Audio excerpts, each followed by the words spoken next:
Hello, I'm Jackie Schertz. Today's show will be about deaf Holocaust survivors. This is the sign for Holocaust. We must preserve and document the memories of what happened during the Holocaust. And how can we ensure that this doesn't happen again? By going ahead and telling the stories of what happened. It did happen, and it wasn't just a bad dream. So please stay with us. And I'll introduce our guest when we come back.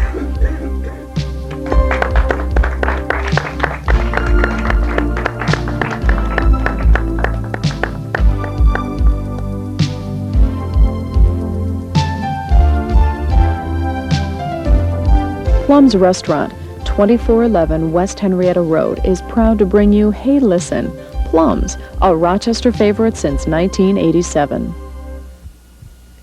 Plum's, a Rochester favorite, offers the finest in Italian and American cuisine.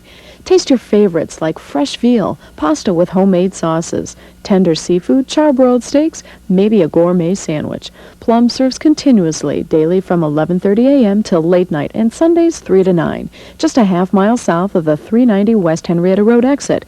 Join us for a great time and a great meal in casual elegance. Plum's.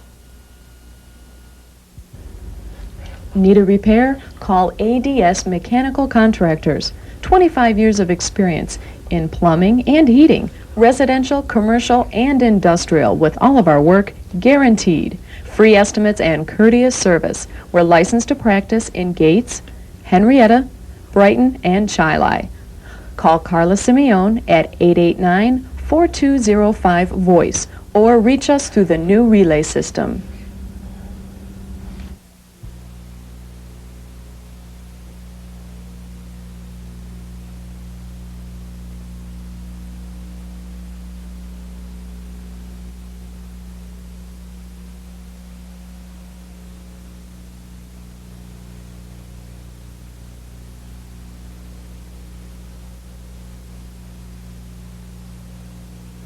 For more information, call the National Captioning Institute, 1-800-533-WORD.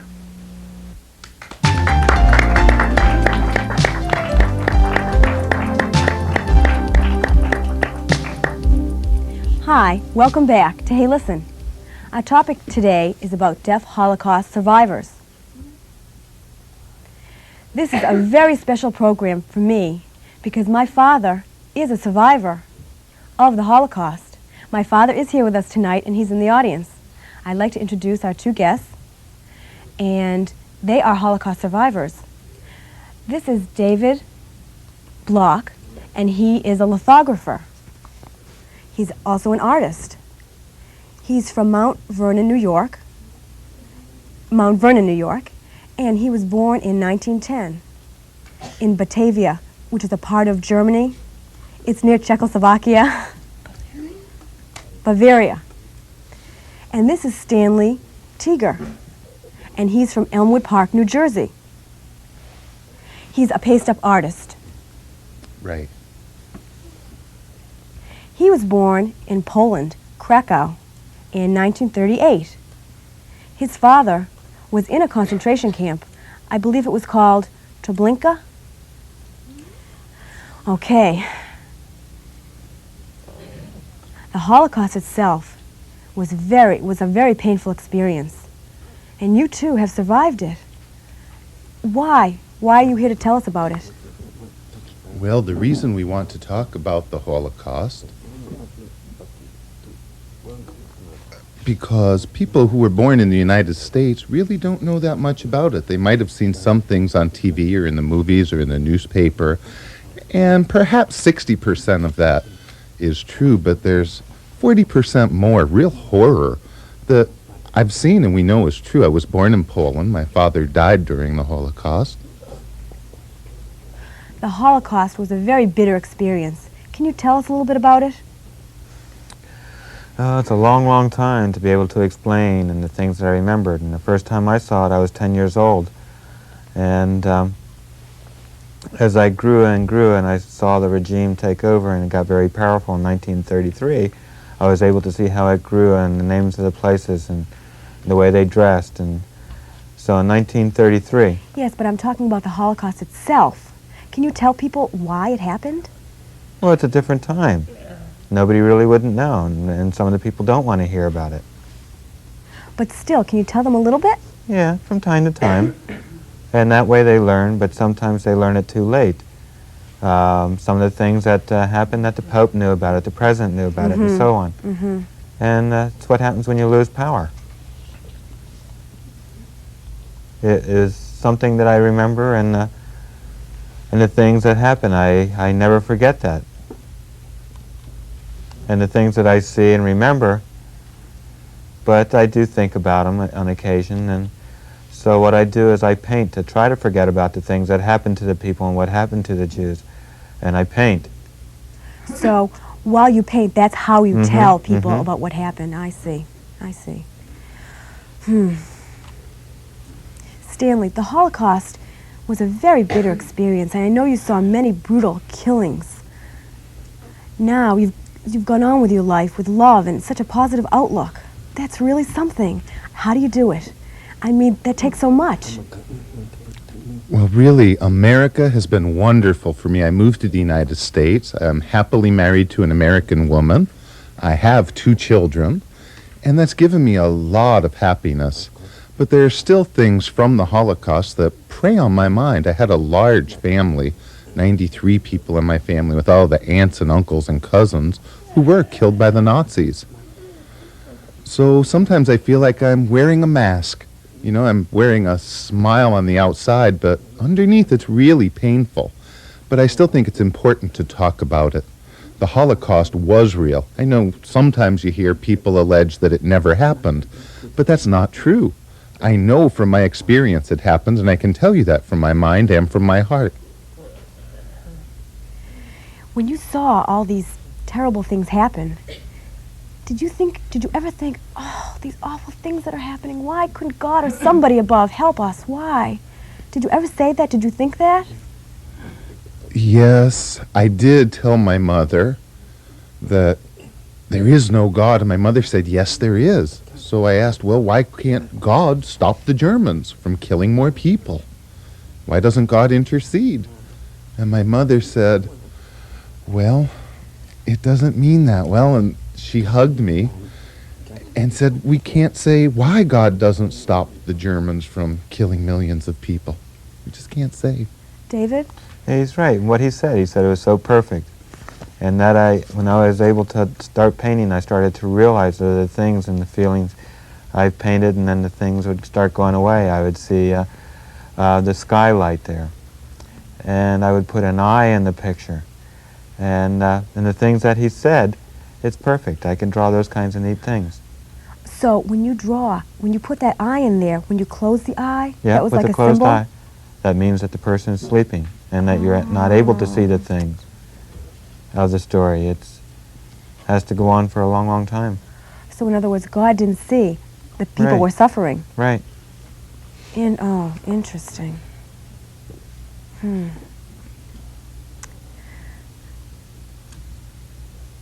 If you saw, suppose today, you saw a Nazi came up to you, how would you react? What would you feel like now?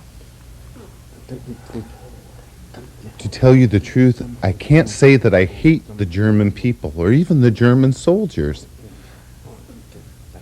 The Nazis or the Gestapo, I have to admit I'd want to kill them for killing my family. But the common soldiers, I can't blame. I think they had to follow the orders of their superiors. If they didn't follow orders, they'd be shot. And the common German citizens would be shot too. So I don't hate the German people in any way. I feel they're really innocent. But when I speak of the Gestapo or the Nazis, boy, I feel like I'd want revenge on them. That's my feelings. Yeah, you What said about it you, perfect. David? All the people there were just tools, and they couldn't resist. Mm-hmm. You know, they had so much power there. You know, if you say one thing bad against them, it would be all over for you. You know, and no wonder the Jewish people couldn't defend themselves, because they didn't know. You know, when Hitler was in power, and the power was there, and that controls, and it was very brutal. The power that they had was brutal. They wouldn't talk about it, they'd just go and shoot you, and that would be the end of it. Remember in 1933 what happened? Really, it was 1934, when people were against Hitler, and the people were killed in Dachau when I was there. And a friend of mine was there, and he was tied up in Dachau. And remember General Rome. And there was all kinds of turmoil there. And at that time I was on a bicycle on a hilltop, and I didn't see the things I never saw that happened. And then the next day I would go back home, and I'd go back to my grandparents' home, and we'd see some big things outside where these things would happen. And there were killings the night before, and they name all these big people that were killed in the area all over Germany, and they were killed. They never asked questions.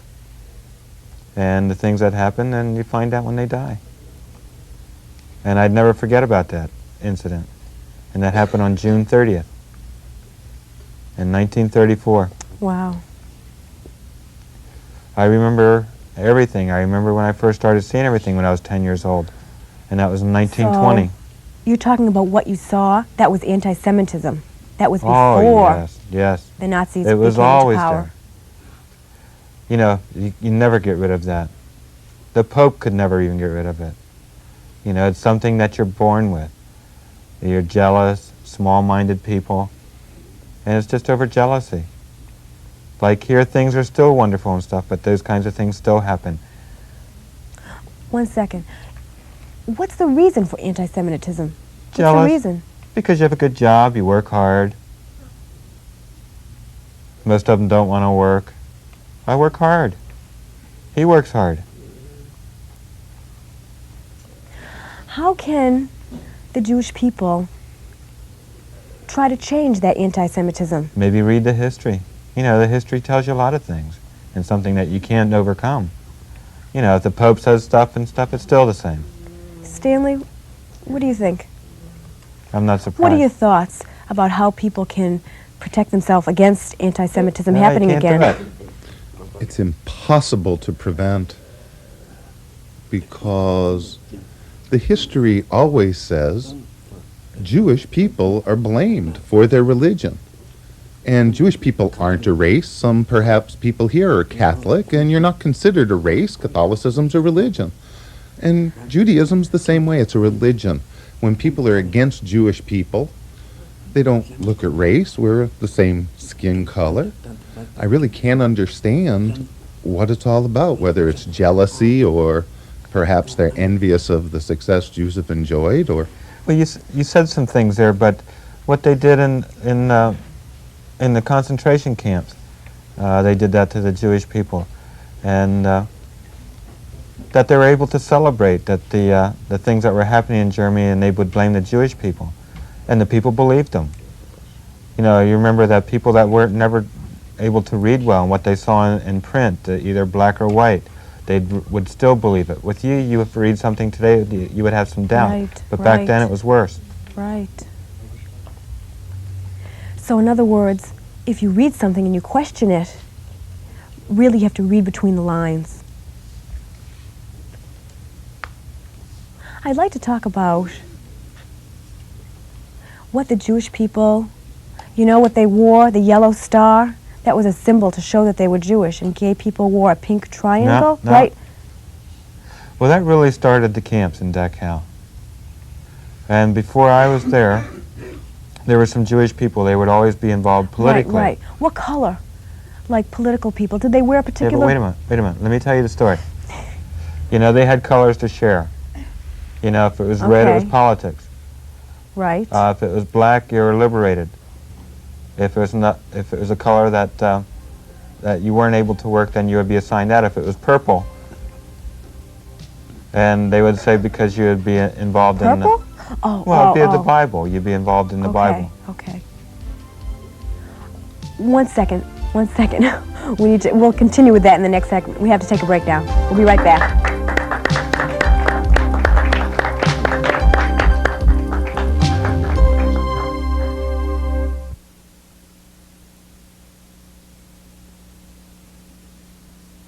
Sawyer's Exterminating for safe and sure, complete year-round professional service. in residential and commercial sectors. Our New York State certified applicators offer guaranteed effective methods for all of your pest control needs. For results that you can count on, talk to the experts, serving Rochester and all of Western New York since 1931. Aladdin's Natural Eatery. All natural soups and salads, Greek specialties, fresh squeezed juices, and imported beers from all over the world. Fine Middle Eastern dining after 5 at 141 State Street. Middle Eastern cuisine for the gourmet, the vegetarian, and the health food enthusiast. The Tripod Grapevine is a national toll-free hotline for families with deaf children. Pass it on. The Grapevine is for anyone with questions about raising or educating a deaf child. Pass it on. The Grapevine provides positive, practical information about deafness. Pass it on. You may not have a deaf child, but chances are you know someone who does. Put them on the Grapevine. And then pass it on.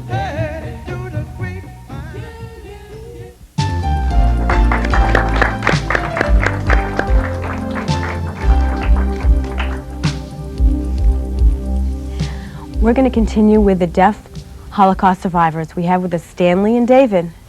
David, you were talking before about the different color symbols that people wear, the purple, but you weren't finished talking about that. Well, that means it would be a Jehovah's Witness. Oh, okay. If you're a pink, you're a gay. Right. Okay, now. And then later on, the Jewish people had a special color. It was yellow, and it wasn't the triangle. They were yellow, and on top of that would be red. So it would be political. Okay. So that meant that the person was Jewish. Okay. Well, how do you show that a person was deaf? Well, how would you show that? I never saw anything like that. Like a triangle with 3 dots in the middle? Well, yeah, that's an old story, and that was something that Germany always had. What they used to give you a yellow tag on your arm, and then they would put little marks on there, say, you know, like if you're handicapped, they would have indicators. Okay, if you were handicapped, right. So it was nothing there. And if they saw that, they'd shoot you, but you know, if you're deaf, then they would leave you alone. Oh. If you're walking on the street and they yell, they'd definitely shoot you just like that. Oh, so in other words, that protected you. I understand now. Mm-hmm. Both of you had a hard time getting into the United States. Oh, did you have a hard time getting into the United States because you were deaf? Yes, it took us 12 days by ship to get over to America. When we arrived, it was the middle of the night. Then, first thing in the morning, well, first the Coast Guard stopped the ship and checked it. And checked the bottom of the ship. We were hiding down in the bottom of the hull, in the hold. So they checked that out, and then it was just beautiful. When we arrived, we could see the New York skyline, and the Statue of Liberty was like 50 feet from the ship, and we were so moved we started to cry. Then the Coast Guard did let us land at Ellis Island, and we had to go through an immigration check to make sure people were healthy and make sure no one was carrying any sort of disease. If anyone had any illnesses, they were sent back to Europe where they'd come from, and they told me because I was deaf, I'd have to go back. They said, you know, that little boy is deaf, and maybe he'll carry some sort of disease. Other people will become deaf. Really, I mean, that's absurd. So they started to talk to some physicians. I mean, people who had measles or something contagious, that might make sense, but to send back someone who's deaf, that's not contagious. And they had to appeal up the chain of command and talk to someone's supervisor. Finally, they said, okay, I could stay. And my mom and dad, my second father, my stepfather, were just overjoyed and started to cry again, and I was allowed into the country. What about you, David? Yeah, his is different. It's a different approach. When I was in Germany, and when Hitler was taking the power, and there were some of the Jewish people were so happy that they were able to get out of Germany. But me, I was deaf and I didn't have any family, didn't have any friends, and no one helped. And many of the other people that went to over to America, and then they had some family, it's what they call on a waiting list. Right. And my cousin, he never put me on the waiting list, and I didn't realize that, so. So from time to time when I was in Dachau, and then I was able to go to Oh, you China, went there. I immigrated to China, and I lived in China for 9 years. And then what I was considered was a refugee at that time. And then went through the United Nations, so they had me in a displacement program. Oh, right, right. And then that was much easier for me. But I really tell you, but I spoke well with German, I didn't have any problems communicating. But they suspected, and they would ask many questions, and I was able to give the right answers. So I guess that helped a lot because I was good in languages. What about when you were in Dachau camp? Yeah, that was before that. Okay. In the camp, what did you do in the concentration camp? Played in the rain. You didn't have any coats or anything over your head. Was it wintertime? Well, sure. Hey. I was there when I was... Can you say that again? Oh, 4 weeks. And I Well, was- what did you do there? I played.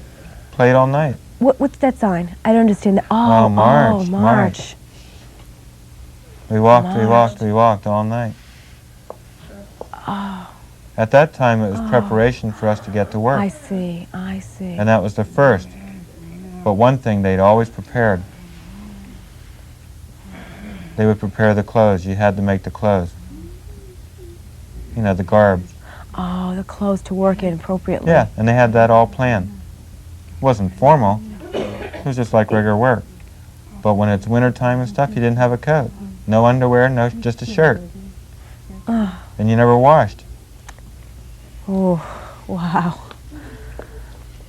And it was cold. We'd shiver. And you couldn't urinate. You know, they make you stand for 4 hours. If someone would be gone, then everybody had to stand in attention all through the night. It was awful. And that was the beginning at that time. And then when it got to his generation, it was much worse. Mine was earlier. How did you get out of the camp? How did you escape? I was left out. They didn't know what to do. Oh, they let you go. They helped you and then when you left. But one important thing before you left, but then you had to cover your mouth. Oh, so they told you to shut up. And if you would tell somebody, then it would be all over. And then the second time you go back to camp, it would be really abusive. You had spoken that your father was in the camp. Do you remember what your father did at that time? Yes, my father was in Treblinka concentration camp in Poland, and my mother wasn't in the camp, but they were able to see each other every day. My mom would walk up to the fence around the camp, and she'd be picking flowers or grasses, while my dad, who was inside the camp, would pick up rocks right near the fence. And for almost 4 weeks, they were able to converse that way. Then after that, one day, my mother was really crying hard, and I asked her what happened. And she said, "You have no more father." And I said, "What do you mean?" I was really young, small. I didn't understand what she meant. Then later, when I got older, when I was about 8 years old, I asked my mother, "Where's my father?" And she said, "Well, I told you before, he was shot by the Nazis for stealing a small piece of bread to give to me. That's why the Germans killed my father, for a small piece of bread." Do we have some comments from the audience? Go ahead, right here.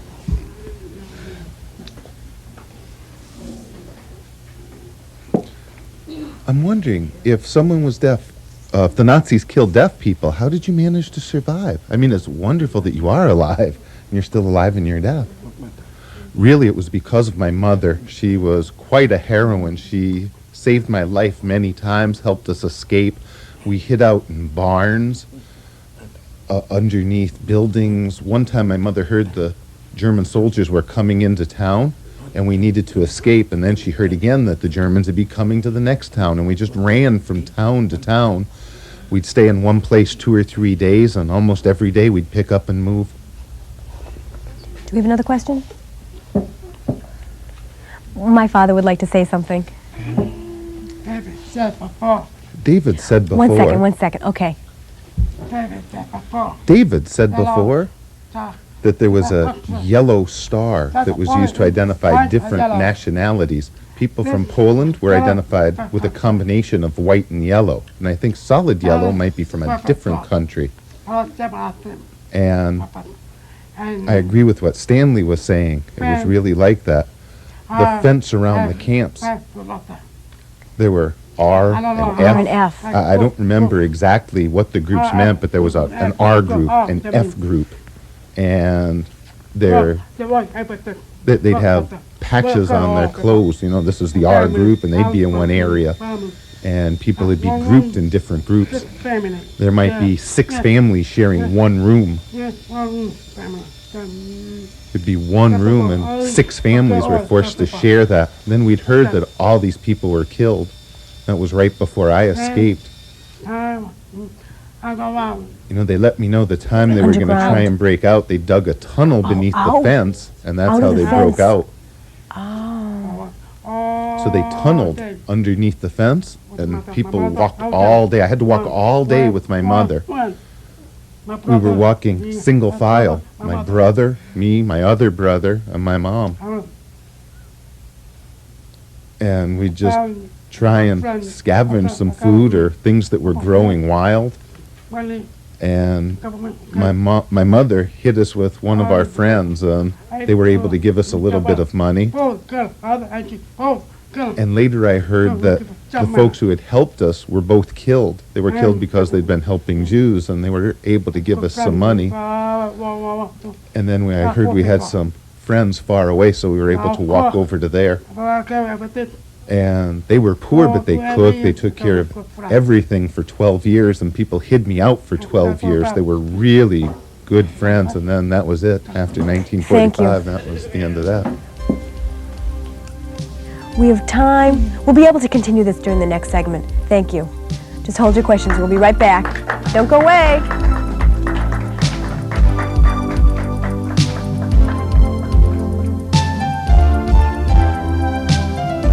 Plum's Restaurant is proud to sponsor Hey Listen. Dine in casual elegance. See us today. Plum's, a Rochester favorite since 1987. Plum's, a Rochester favorite, offers the finest in Italian and American cuisine. Taste your favorites like fresh veal, pasta with homemade sauces, tender seafood, charbroiled steaks, maybe a gourmet sandwich. Plum serves continuously, daily from 11:30 a.m. till late night, and Sundays 3 to 9, just a half-mile south of the 390 West Henrietta Road exit. Join us for a great time and a great meal in casual elegance. Plum's. Hi, I'm Sky Sands for the Canada Connection. Sky, that's Volunteer Connection. Volunteer Connection offers thousands of volunteer jobs. All you got to do is call TTY 454-1100 to nurse today. He means sign up today. So lend a helping hand. Call the Volunteer Connection and give them your egg today. Give them your name today. Sky, let's talk. This portion of Hey Listen is brought to you by ADS Mechanical Contractors with 25 years of experience in plumbing and heating.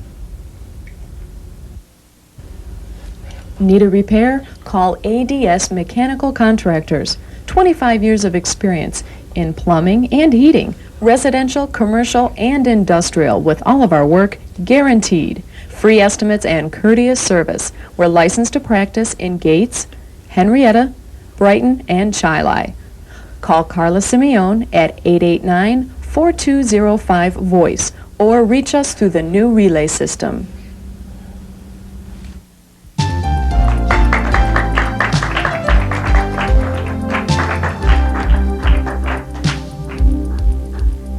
We're going to continue with Stanley and David.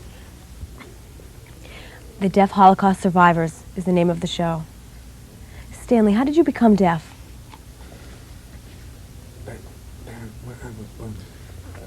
I was born in the town of Krakow, Poland, and the Germans came into our town and were rounding up all the Jewish people and were asking everyone where the Jews lived.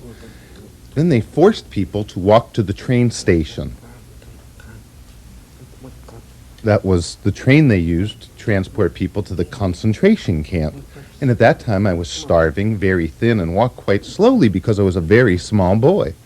And one German soldier pushed me, then hit me in the head with a rifle butt, and that's how I became deaf. Really, I blacked out. I was blacked out for several days. That soldier picked me up and threw me onto the train. And somehow they weren't really paying attention that closely. My mother grabbed me, pulled me off the train, crawled underneath the car, and that's how we escaped. So my mother really was a hero. My goodness. We have a question here. Go ahead and stand. Yes, you said that your mother helped you escape from the camp, the concentration camp, and then you hid out at different homes a few days at a time. Did you meet a lot of friendly people in Poland that helped you out? That's a really good question. The people were really, well, I'd say half friendly and in other ways not. We really needed money. The Germans had announced that they really needed money, and the Germans had announced they'd pay a reward for anyone who turned in the location of any Jewish people. Then later on, the Germans refused to pay them the reward. They were really tricking them, so people got angry about that. I remember when I was reading your book about what your mother wrote, and your mother had said, it seems that you can't trust people, and that dogs are better than people. So, really, you were stuck. Yeah, that's what my mother said, that dogs are better than people because the dogs had a comfortable doghouse. They could get in out of the rain or the snow. People fed them. While the Jewish people really needed help. They had no food, they were starving to death, and people treated their dogs better than people. And that's what my mother said about people who told the Nazis where to find the book that Jews. your mother wrote. Can you show it to us?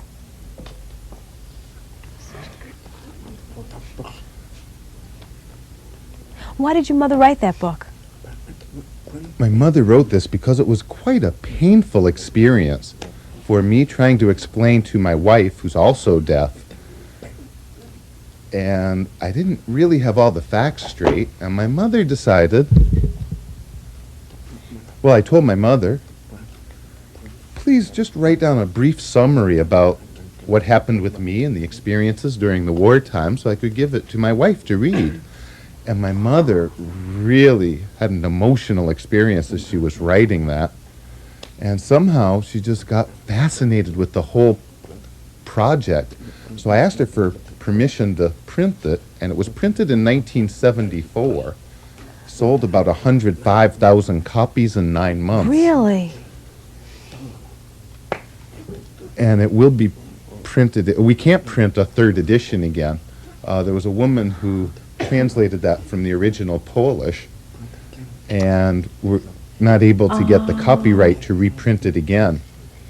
So I hope we'll be able to get it printed. If we ever do, you'd be able to read it. Do we have any comments or questions?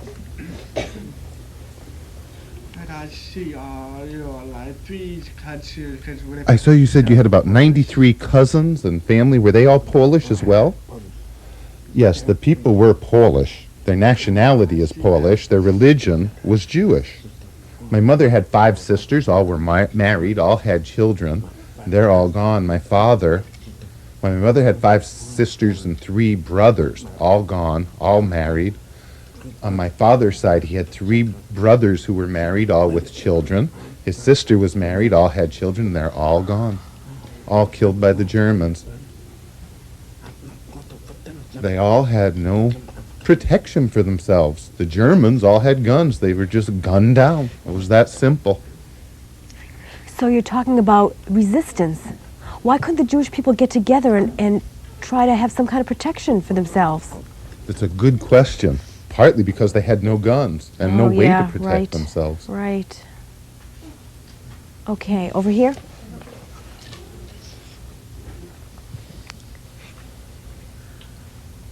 You were talking about a yellow armband that Jews had to wear.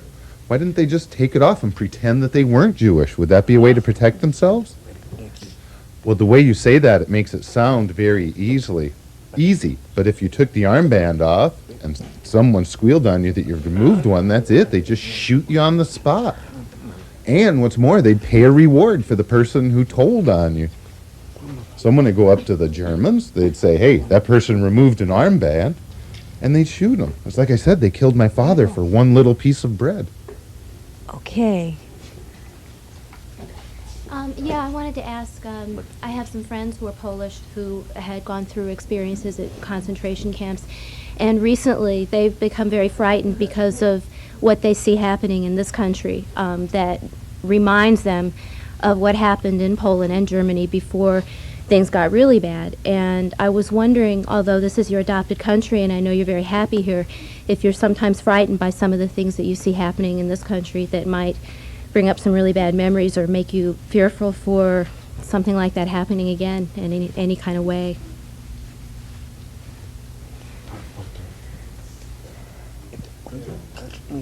Well, in response to your question, it really scares me because now we're seeing white supremacist groups or Nazi groups in Chicago. Right, You know about the right. happenings in Skokie, Illinois.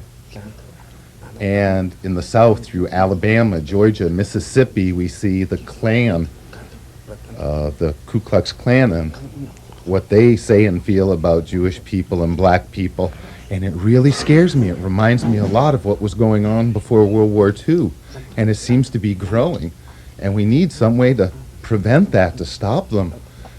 People think, oh, no big deal, so it's growing. And, you know, people have a deaf club or different groups. And people think, well, the Klan is like that. It's no serious danger. But I want to let you know it is dangerous. It's just like what happened in 1931 in Germany. And it's spreading, and it can lead to worse killing. So yes, I'm very afraid that could happen again. And I pray to God that it never would happen again. Okay, over here. Oh, wait. Oh, go ahead. Many deaf Jewish people had to wear armbands or a Star of David. And suppose they just removed those, then the Nazis would kill them. That'd be it. Yes, that did happen.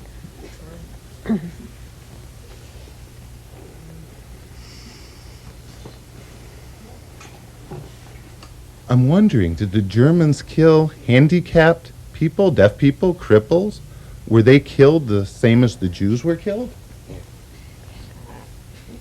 Yes, that did happen. I saw that in a few cases, but often they might not know they were handicapped. Or my mother explained to me that the Germans wanted to kill all the handicapped people, partly because they didn't want to care for them. That's why they killed all the blind people, deaf people, crippled people, to get rid of them. That was, you know, the way their minds So worked. It the was part of their Germans mind control. Wanted to have everything to be perfect. They didn't want anything to be wrong. So anybody that wasn't perfect, they got rid of. Yes, and 100% Aryan. A professor in Germany has documented that long before the war and long before the concentration camps, sterilizations were happening to deaf people.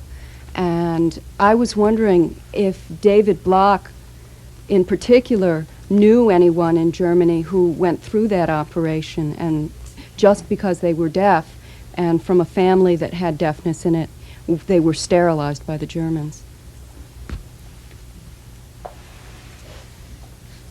Well, at that time, it was a lot more, and that didn't happen until much, much later. And as I heard it one by one, but most of them it was the ones that had mental deficiencies or some illness, and they would take care of those. I would hear some of those things, but that didn't really happen until much later when I was in camp. I wouldn't be able to tell you that, but I knew I had the feelings that it could happen. The question that you had just mentioned, that had happened to a friend of mine. and he did this research and study. Well, if you don't know the story, but what happened was that he was a teacher, and he lived in Broman, and he was always going to the deaf club, and they would talk about things, and he was very generous, and he saw one deaf person there. He sort of suspected something, so he went over and asked him if he was married. Do you have any children? He said no. He said, really, what happened was that that deaf Germans were afraid to tell you that they were sterilized. So the research person would say something to him like, hey, I wouldn't be able to answer that because I'd be shy and bashful about it. And they would hide. And he was really surprised at deaf people that were sterilized, so he was able to talk to other deaf people. And now that he was able to find some other deaf people that they did sterilize, and I didn't even know about it. And then when they talked to other deaf teachers, that they did finally tell them that it did happen. And they didn't find out until maybe 2 or 3 years after that. But the name of the book, and I don't remember the title of the book, maybe you might remember. We have another question over here. I'm curious, you were talking about the deaf clubs before the war, and I'm curious if there was a change in the deaf community before the war, and if the war itself changed the environment within the deaf clubs, what happened in the deaf clubs, if there was a change or in the atmosphere before and after the war. Well, there's a lot of stories about that. It all depends on the situation and the place. But really, deaf people were definitely oppressed, and they were definitely second-class people, and they had to be sterilized. They worked hard. They would work. Yes, they'd get married, but they wouldn't have children. And it was very difficult for deaf people. But deaf people were able to there were a lot of deaf Jewish people that would always squeal. Stay with us. Don't go away. We'll continue. We have to take a break.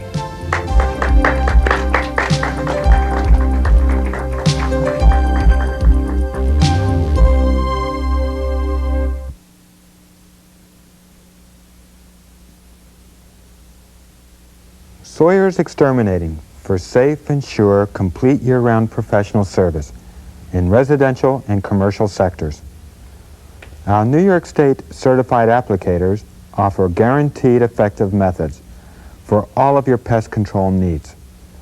For results that you can count on, talk to the experts, serving Rochester and all of Western New York since 1931. I like to watch Hey Listen. The variety of program topics help me to learn about myself. I enjoy Hey Listen because it's the only talk show for the deaf.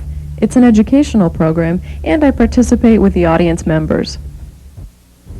Why I enjoy Hey Listen? I like to share the experiences.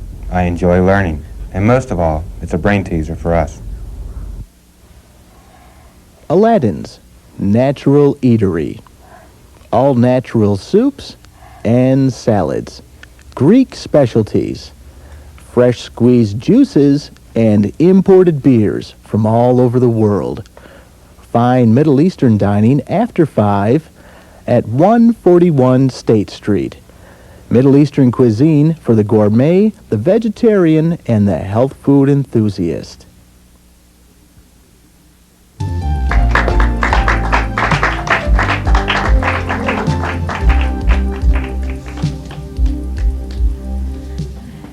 We're going to continue now with deaf Holocaust survivors.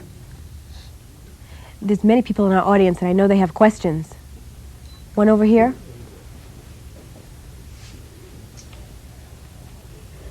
Okay, I saw recently you were talking about the Ku Klux Klan, the KKK, and what happened in Skokie, Illinois. And I'm sure that many people around the United States really are opposed to what they stand for. What I'd like to ask you is specifically, what happened? You know, all day in the camps, all day and all night. What did people do? Are you talking about me, or? Oh, okay, my experience was different. It was really a different time, a different place. During the daytime, my mother was a skilled dressmaker, And she'd go to people's homes and ask if they had any clothes that needed mending, and they'd give them to her, and she could mend them or tailor them. And they'd ask her how much she was going to charge, and she'd say, well, we can barter. I live really far from here, and I can't catch the train. I'll go home tomorrow. So can I just stay at your house one night? Instead of paying in money, allow us to stay with you one night. And we'd travel from place to place, and my mother would do that every day. And that's how we were able to live through so many cities and traveling. What did you do all day and all night? Well, it's really hard to say. We did many different things. I'd work, I'd walk. There's times were much Did you different. just walk around? When I was younger, I just did artwork, and that kept me busy, and I did a lot of artwork. But, you know, when they look at me, it was more of a laboring person, you know, and it got worse as the time went on. Ooh. Stanley, I don't want to get into your personal life, but sometimes you talk about your other woman. Do you have 3 women in your life? Wow. I'll tell you the truth. The first woman in my life is my mother, who really is a hero. She saved my life many times over many days and years. The second woman in my life is my wife, who's also deaf, and I'm sorry she couldn't come and be here with us. She had to work. She's from West Virginia. And every time I see on television anything that's depressing about the Germans, my wife will come up and say, hey, come on, that's nothing. It's just film. It's just film. And she'll try and make me happy. That's the second woman in my life. The third woman in my life is the Statue of Liberty. She made me so happy when I arrived here in the United States. I was so happy just to see the statue, knowing I was free. And I'm like a butterfly. I can travel any place. I can go anywhere. So I want to thank the 3 wonderful women in my life.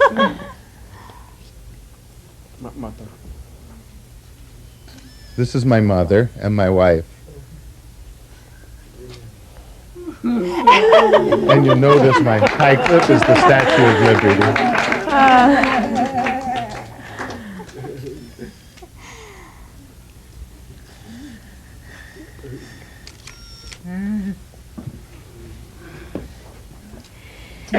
David, in your artwork, I noticed you use symbols like of an eye.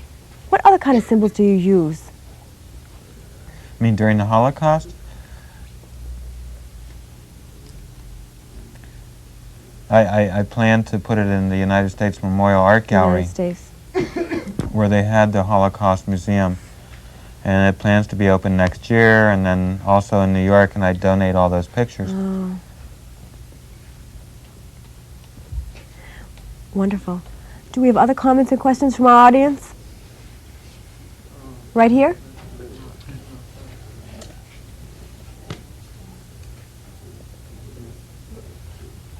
Yes, I'd like to ask, at the time you escaped from Germany, from the camp, were there any other deaf people traveling with you?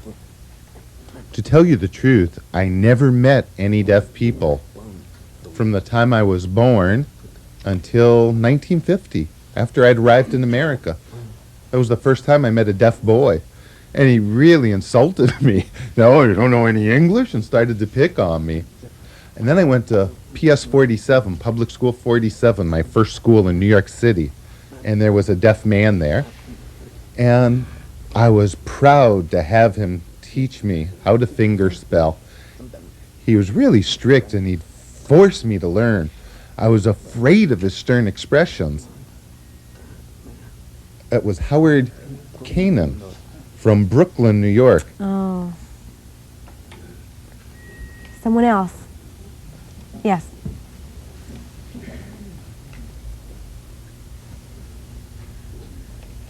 I'm wondering, when you were in the camp, how did you eat? Was there barely enough food? And you mentioned that, you couldn't even go to the lavatory. There wasn't clothes to wear. I myself was never in a concentration camp.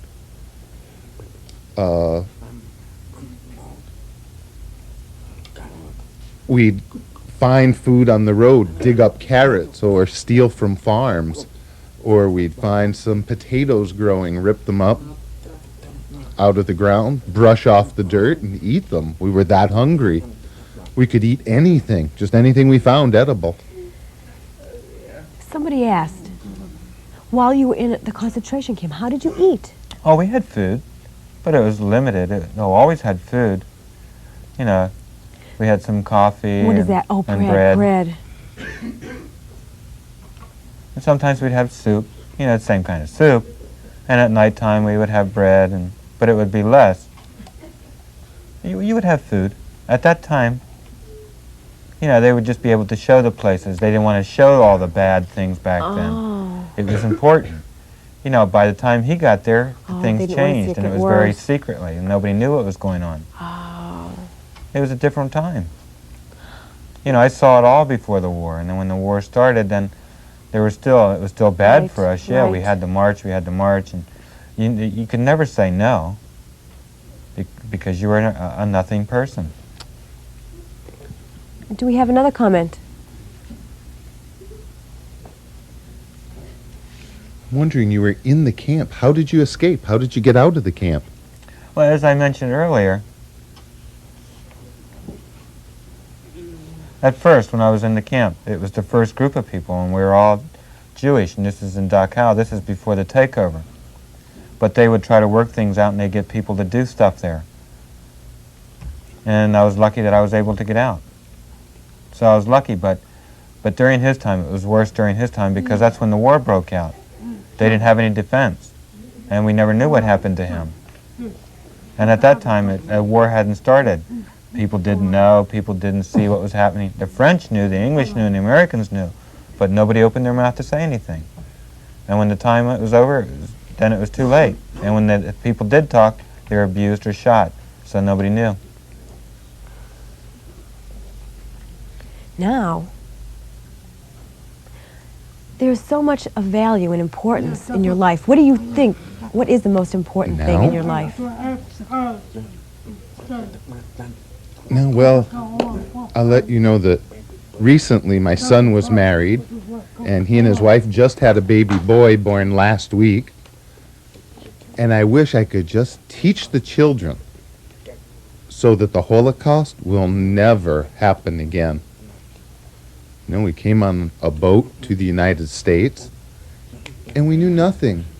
What we see in newspapers and TVs and books, as I mentioned, might be 60% of what happened, and there's an underlying nightmare, another 40% that people never hear about. And what I'd urge people is never hate people, whether they're Jewish, Protestant, black, yellow. Never hate another human being. Human beings should love each other. And I'd like to teach that to you so you can teach your children to love people.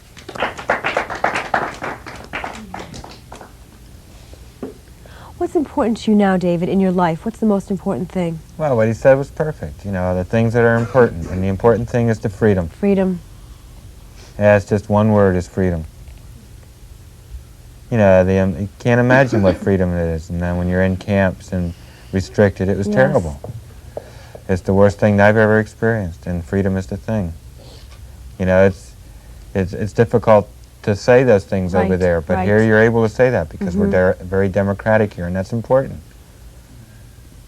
You know, you have that freedom, and that's the only word that you can really think about. When I was in East Germany, I was there 3 months ago, and people there were very nervous and still resistant and never talked, just like back it was in the 30s.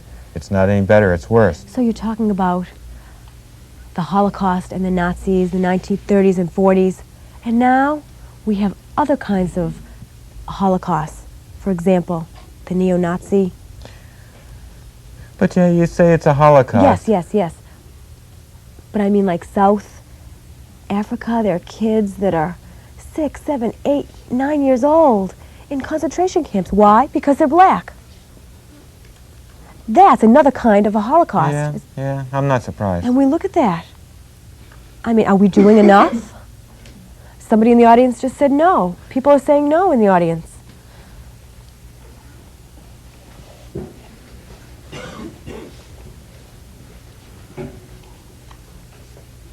Okay, as you said, in South Africa before, what happened to Vietnam? That never should have happened. And now we see the USSR invaded Afghanistan. That never should have happened. It occurs all over the world, but I think what happened in Nazi Germany was worse. Yes, what you're talking about now is wars between countries. One country at war with another, whether it's over land or other issues. World War II, certainly people were killed. But what we're talking about, the people had no weapons. The Germans were heavily armed, and the people they were killing had no weapons at all. You were telling us a story about what happens in the concentration camp. But our president before, during that time, there was war. And people thought that those presidents were wonderful, and so did I. But I learned that he knew about the Holocaust, and he didn't do anything about it. He said nothing. Well, it's politics. That's politics, You know, right. back then, you know, it was always known that we had two Right. faces. Okay, we're starting to run out of time. And we have a few quick comments to make before we end.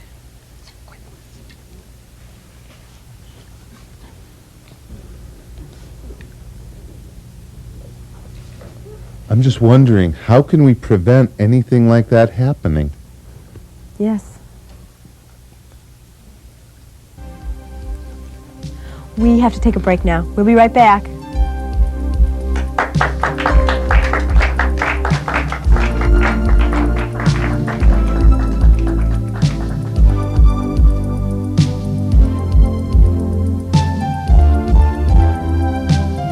This portion of Hey Listen has been brought to you by ADS Mechanical Contractors, with 25 years of experience in plumbing and heating. Need a repair? Call ADS Mechanical Contractors. 25 years of experience in plumbing and heating, residential, commercial, and industrial, with all of our work guaranteed. Free estimates and courteous service. We're licensed to practice in Gates, Henrietta, Brighton, and Chili. Call Carla Simeone at 889-4205-VOICE or reach us through the new relay system.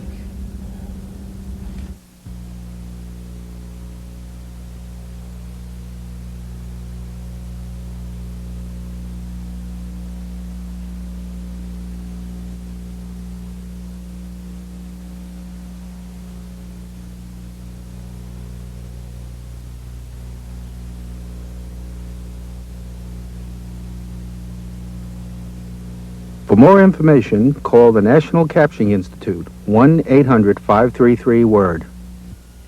Plums, a Rochester favorite, offers the finest in Italian and American cuisine.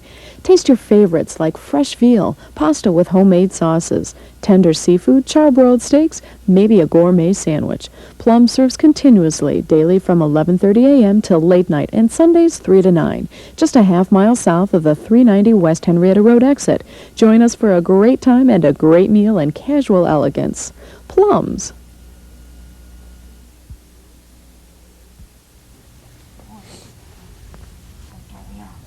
Recently, we just witnessed what these two gentlemen have gone through in the Holocaust, and it really did happen.